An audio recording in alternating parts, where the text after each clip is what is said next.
कदाचित् कालिन्दी तटविपिन संगीतकरवो मुदा भीरी नारी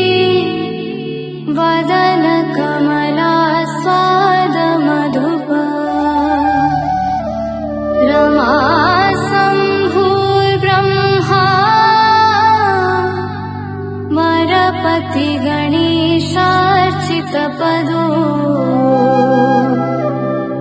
जगन्नाथ